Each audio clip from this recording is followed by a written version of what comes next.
I think we finally made it live, Pearl. I think we are. Had a little snowstorm issues trying to come on to this episode of College Talk Tuesday, but I think we made it. I think we did. Yes. I hope you're all making it here with us as well and made it through the storm.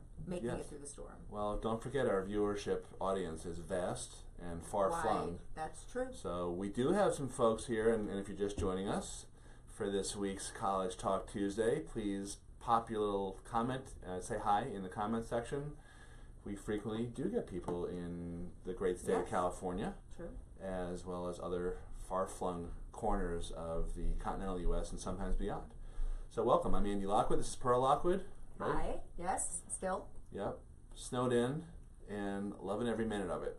Still broadcasting. So a couple of things to talk about in terms of the college planning landscape. This is what this show is about. It's for stressed out parents of college-bound teens to get help with their questions about college financial aid and scholarships and all sorts of other related things. So just a few days ago, there was a little bit of a mishap regarding how the IRS information gets dumped into or ported over to the FAFSA. So describe that, give us the executive summary, and then explain what advice would you give to people who are struggling with this, and anything else you want to chat about. Sure. Okay. Well, let me just, for those of you just joining us and for those of you somewhat new to the process, the IRS DRT stands for the IRS Internal Revenue Service Data Retrieval Tool, DRT. And as Andy correctly pointed out, it enables a family to, within their FAFSA, port directly from the IRS site into the FAFSA site your tax return information, and for this year it's your 2015 tax return information, and in doing so you are not able to alter it without it then saying, officially it says transferred from the IRS, and that how long ago did they start the system? The IRS CRT? The IRS CRT has been around for many years. However, here's the deal.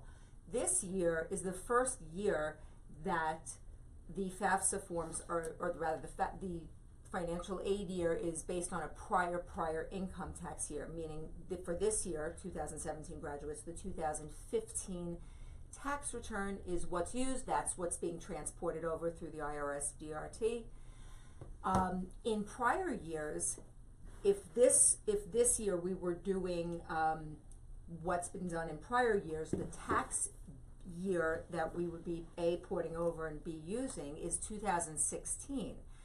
Okay, that's if it were done in prior years. So what the hell are you talking about? So let's talk about. Give some advice.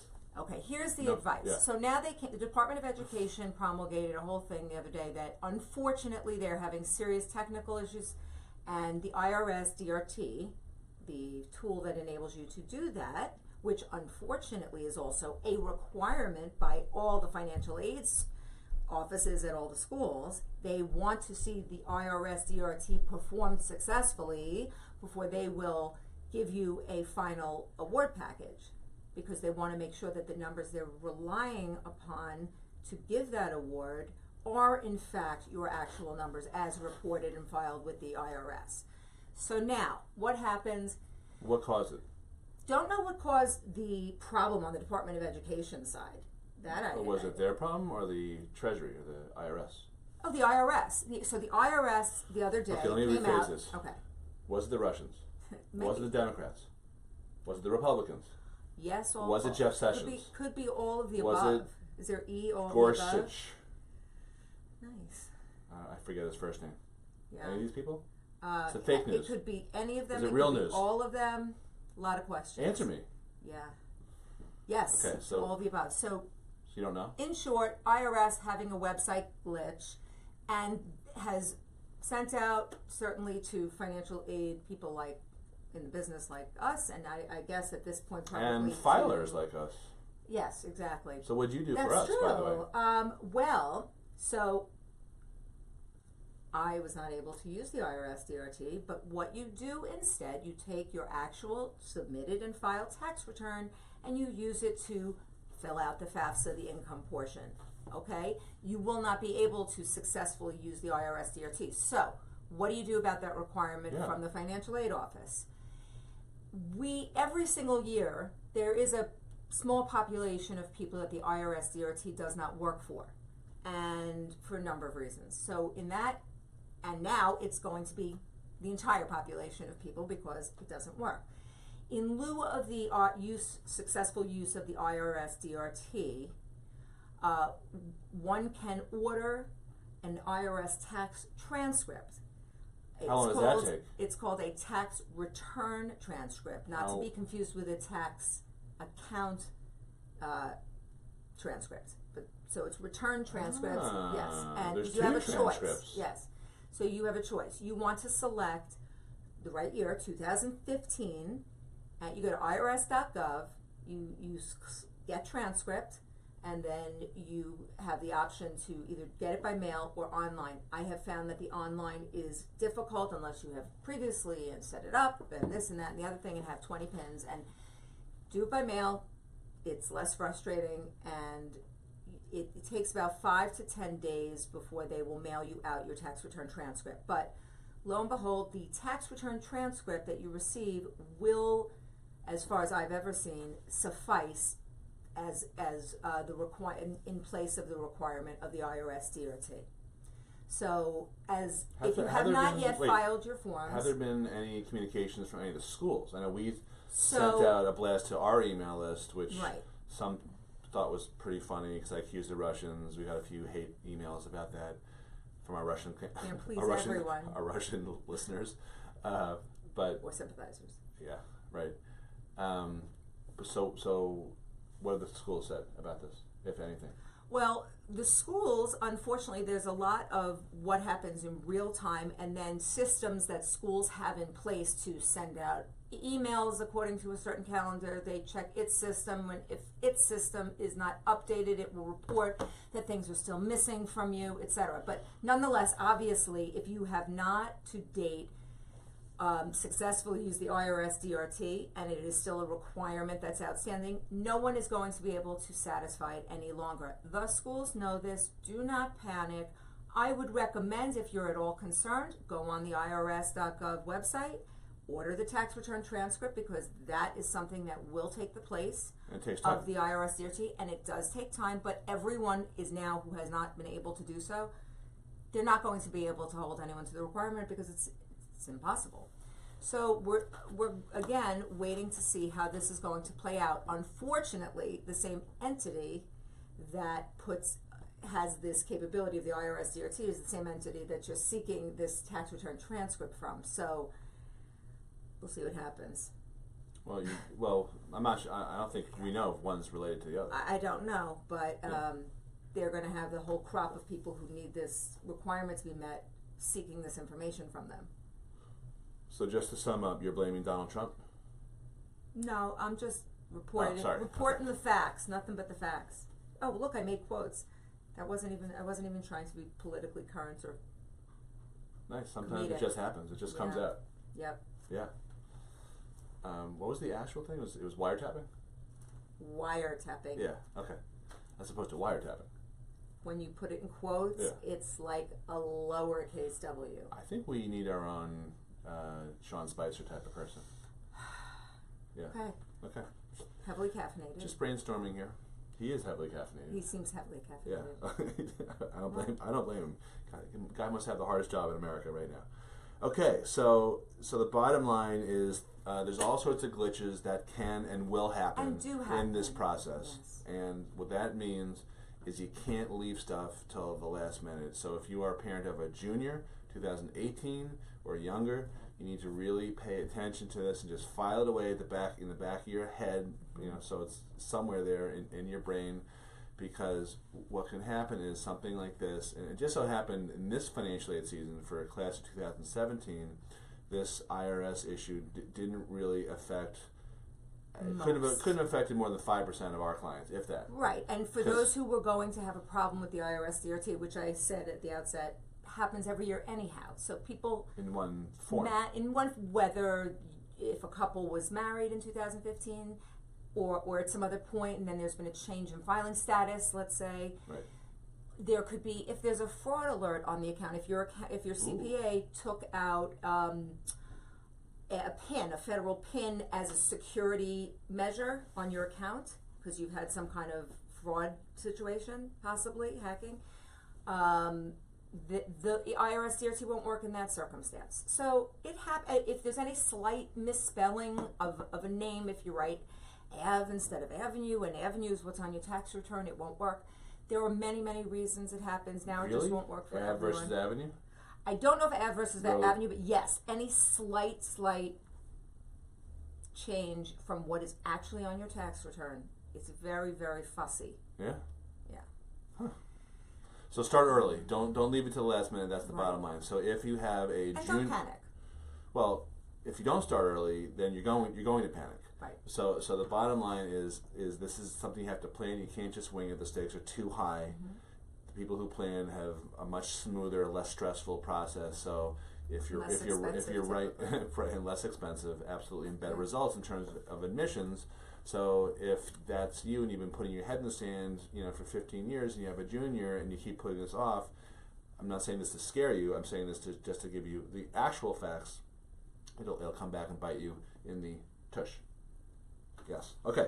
So let's switch gears a little bit now and talk about some of the appeals that we are in the middle of doing. So an appeal is after you get a financial aid award that's not quite up to snuff, you try to improve it. And we have a process that we've developed here over the last probably 5.5, 6 years.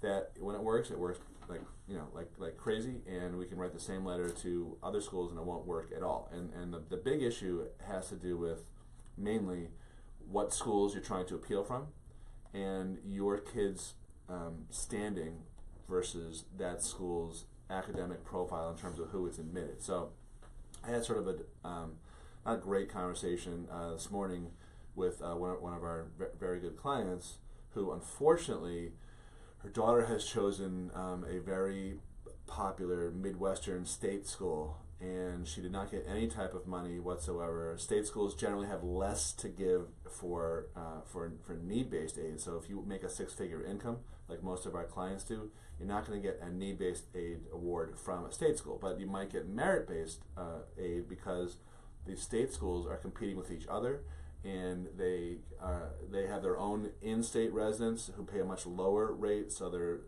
they need more money. So it still pays for them to offer a little bit of a discount to outside residents, to non-residents and international students, because they're still going to end up paying more than the in-state residents. So in this client's case, she was not really debating. She had already chosen the out-of-state state school, which was going to be $40,000 to $50,000 per year, all in. She'd also gotten into a local state school. In our case, in New York, it's SUNY, State University of New York, which was going to be at least $15,000 to $20,000 per year cheaper. Wow. Yeah. And the difference in this case is that the out-of-state school has a big football team and all sorts of other sports and a lot of that, that feeling, that rah-rah. Right. But I can't say that the quality of education is necessarily $15,000 to $20,000 a year better. $80,000 a year in total, assuming you get out in 4 years. Better. On top of that, the child is likely to, not definitely, but likely to go on to grad school. Wow. So that was really our discussion. So in terms of appealing it, I said, listen, it's an uphill battle. Your ACT scores are maybe 2 to 3 points away from what they like to see, but you did get another offer from another state school, not really a rival state school, but another offer where the other state school is going to be maybe $5,000 per year cheaper. So let's try to show that to your number one choice school. But I said, listen, I think everything should be on the table, and if you really intend to go to grad school, there's a very strong argument, not only financially, to go to the in-state, much cheaper school, but also, maybe slightly less competitive, so that what that translates into is probably easier ability to get a higher GPA, and so much of grad school is predicated on your GPA. Absolutely. Yeah. So that was, how many times we have these discussions? I mean, it's all the like time. Yeah, it's probably 3 to 5 times a week. Big fish, small pond. Yep. It really does matter, and it all depends on what your plan is, and everyone has a different plan. Another form of this discussion, and I think I maybe even talked about this last week, is that, look, you, kid, may really want to go for other, for emotional reasons, which I'm not discounting at all, but what my point is, you may want to go for your own set of reasons, but it's not your decision. It is a family decision. We'll let you have part of the decision. I'm not going to dictate to you, but let's look at the bigger picture here. And, I think if you set expectations with your, yes. This is probably easier said than done. I'll be totally transparent about that. But if you set expectations properly with kids, once you start getting serious about the college process, and those expectations might involve saying something like, "Look, apply everywhere that you want, within reason, because it is at least $100 an application fee." Yeah.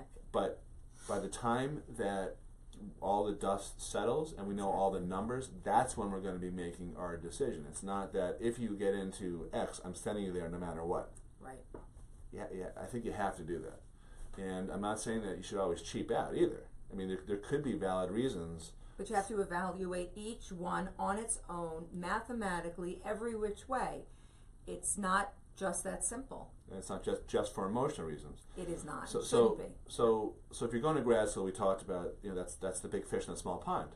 But listen, if you're going into finance and Wharton, you get into Wharton, and that's going to cost you $65,000 a year, or MIT, or some of these other schools that are more expensive. You know what? I see the argument a lot more clearly than if you're just going to grad school. Right. So it's not, I don't want me or Pearl to come across as saying, always go for the cheaper school, but depends try on to the look circumstances, but you need to look at it holistically. You have to look at it not just in one way, and certainly not in an emotional way when we're talking about such a huge investment that college is. Yeah, I guess college is expensive. It's it's a little pricey. Yeah. Okay. Good point. All right. And so in contrast, we were at an event, a little local district event this weekend, a taste of spring right before the blizzard, which ironically, and it was nice to see a few of our clients, and one of them, Tina, came up, who I guess, it was funny, you never met her, but we worked with her for, this is our third year or fourth year, I guess.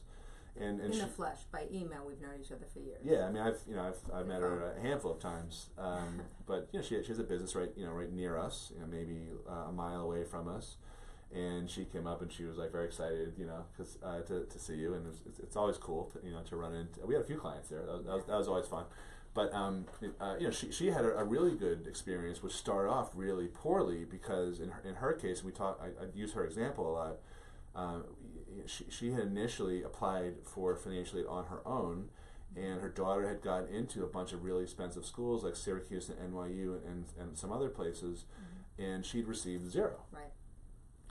So ultimately, once I looked at what she had filed, because she contacted me after the fact, I noticed that she had her problem that she created for herself inadvertently is that she had used a real world. I should have asked her actually, because it's been a few years now. But she I probably have it. She answered. Well, so what we're talking about. She had filled out the forms incorrectly.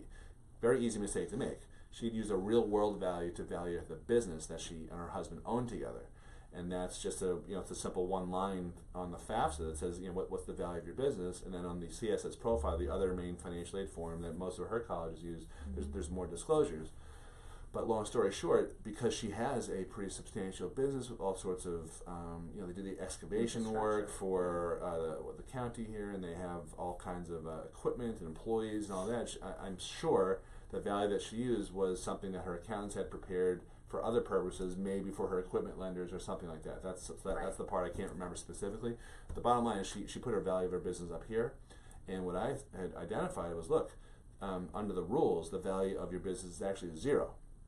And the reason for that is because if you employ less than 100 people, the value of your business is zero. That's on the FAFSA, so you can check it out if you have time, if you're snowed in.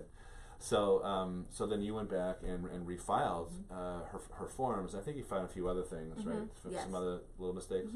But and she's very smart. I mean, she's a very successful business person. These are very easy mistakes to make. If you didn't know that one rule about the business, then you don't know what you don't know, and then you can't use that to your advantage. That particular if I'm not mistaken, her CPA may have helped her with this also, and we see that a lot because CPAs get sort of, they're like the catch-all. Clients are like, "Hey, do this for me," and they're like, "Okay," because they don't want to lose the business, but this is not their field of expertise. Right. So anyway, what ended up happening 3 years ago was instead of getting 0, NYU came back and reassessed her award, air quotes, and she went from 0 to, I think, at least $25,000 Yeah. to $40,000 more. It was $25,000 Okay. from NYU, and some of the other schools were close or better than Right. that. And that's now happened 2 years in a row now? Or and no, we're they've going, renewed the award each year. Yeah, so is it 3 renewals or 2 renewals? It's been 2 renewals, So I believe. $75,000, either $50,000 or $75,000 in the aggregate right. so far.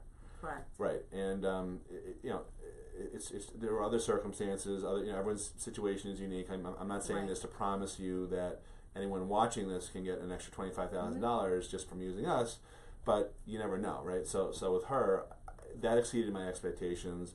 When I remember talking to her, I was like, listen, I think we you made a big mistake. I'm not sure because you already got in and it's after the fact. I'm not sure how much I can help you, but maybe they'll give you another $5,000 to $10,000 or something like that. And NYU, which happens to be a pretty stingy school, Right. they're not great with aid. They gave her a lot more. So yeah, it's a funky process. It's wacky. It is, and we see this every year. We see some some variation of that every single year, especially now when there's a 2-year time lapse from the income, the marital status, so many things may have changed in 2 years that it is not a linear process. There's a lot of ups and downs, and often no rhyme or reason. Different schools do things differently, arrive at their awards differently, give differently. Tons of moving parts. A lot of moving parts. Yeah. And we encourage our clients and everyone who is going through this process, yes, get your act together early, have a plan in place, be forward thinking about this process. Once you're reactive and you are in that mode, it's very difficult to unhinge from that because it becomes an exponential process in terms of what you have to do. It starts, it's like being a cult. SAT, and then it starts to pick up, oh my God, I got an ACT and the SAT, and how do I evaluate? And then schools, how do I know which ones to go? How do I know which ones to visit? Okay, how do I know where I could get in? Who gives the most money? It just, and then there are essays to contend with, and there are college visits to contend with, there are SATs, subject tests, there are... You need to plan. There's a lot. You run out of time sooner or later. Quickly. Yeah. And so the other thing, plan ahead and don't panic. There are a lot of moving parts. Things happen. This IRS DRT is required by every school, and now nobody could do it. Okay, well, all right, it happens. You got to be flexible. I should have mentioned this before, but you just reminded me. So, in terms of the SAT and the ACT and all that, going back to my first example, the unsuccessful one of the appealing, she might have been 2 points away or 3 points away on her ACT. I don't know if more studying would have helped her because I believe that she had taken the test multiple times, but 2 points can make the difference between 0 and $10,000 to $15,000 or more per year. That's right. So it really, really pays, and that is why we are now offering tutoring services, soon to include small classes, in our new office, which we will announce at some point. If you have a rising junior, meaning a class of 2019 kid, the best time to start prepping for the tests probably going to be over the summer. Yes. Yeah, and the SAT is now offering a summer exam in August. So for juniors who are becoming seniors, that's a great opportunity before you get all bogged down in school to do that. In just the junior year itself. Well, juniors becoming seniors, I'm talking about. Okay. So class of 2018, who are getting all their stuff together and trying to submit their applications next fall, but still need to score a little bit higher. Yet another test, getting it in. So you will score better if you prepare over the summer, and likewise for class of 2019 sophomores who are rising juniors. So start, this summer is now You know, that's not all you have to do this summer, but put in a little bit of effort, and it'll pay off. And the other piece to that, to try to getting these things done sooner rather than later, what we see also a lot, or we certainly saw it this year, unfortunately, you could be saving up and taking a test in the fall of your senior year, and by the time those scores come in, number one, a school may have already decided on you before they got that new information. And number two, unfortunately this year, and we're saying things happen, the IRS, you know, it's such an institution, the DRT doesn't work. Okay, great, for everybody. The ACT in my high school, where it was administered this past year in my high school, Roslyn. They Bulldogs. misplaced 53 of the ACTs, so those scores couldn't get scored, couldn't count, couldn't give that student who is right on the edge, needs those 2 point, that extra chance, because A lot of those 53 were seniors. they waited until that October test. Yeah. So you want to do everything kind of early and with a plan. Right. Take care of the stuff that's in your control, because stuff that's out of your control may happen. Yeah, no, Right. it might. It is nuts. Yeah, absolutely. All right, so I think that's a good. Are you gonna go out and shovel for us, or Of course, are I'm gonna get right on it. Our kids going to do that this storm? Yeah. I didn't have a whole lot of help last storm, but I think I'm gonna have some help this storm. Mm-hmm. So thanks a lot for watching. If you have any comments or any questions, I should say, that that we just stimulated for you, please pop them in. I do answer them usually within 24 to 48 hours, because Facebook likes that, apparently. And we are doing Pearl. Oh, what? Tomorrow night. You can really see this. Okay. Tomorrow night we're doing a webinar on how to find your financial aid pot of gold. Financial aid and college admissions pot of gold. So that is tomorrow night. The address to register is right here in this post, which is cs4l.tv, as in College Success for Less, www.cs4l.tv. And come join us. It'll be a little bit of a party. Me and the wee bonnie lass, Pearl O'Lockwood. What's that, a leprechaun? My wee bonnie lass laugh. Okay. You look a little Maureen, what was her name? Maureen O'Hara in the John Wayne movies? Maureen, whatever. Hair could be a little redder.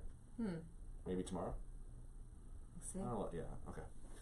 Pearl's never colored her hair before. I don't usually like that. So yeah, so if you're interested in some real credible experts like us, helping you learn about how to pay wholesale for college, how to multiply your odds of admission, check out our webinar tomorrow night, and let's go outside and build a snowman or something. Play in the snow. Yeah. Okay. Or stay inside. Yeah. All right. Bye, guys. Bye.